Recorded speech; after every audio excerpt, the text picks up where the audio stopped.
Հայրիկ, բայց չէ որ դու ասում էիր ինչպես տունը չի կարելի կեղտոտել, այնպես էլ քաղաքը։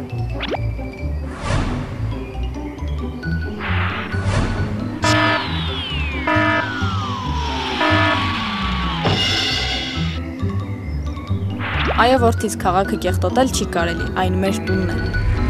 Երևանը մեր տունն է, այն պետք է պահել մաքուր։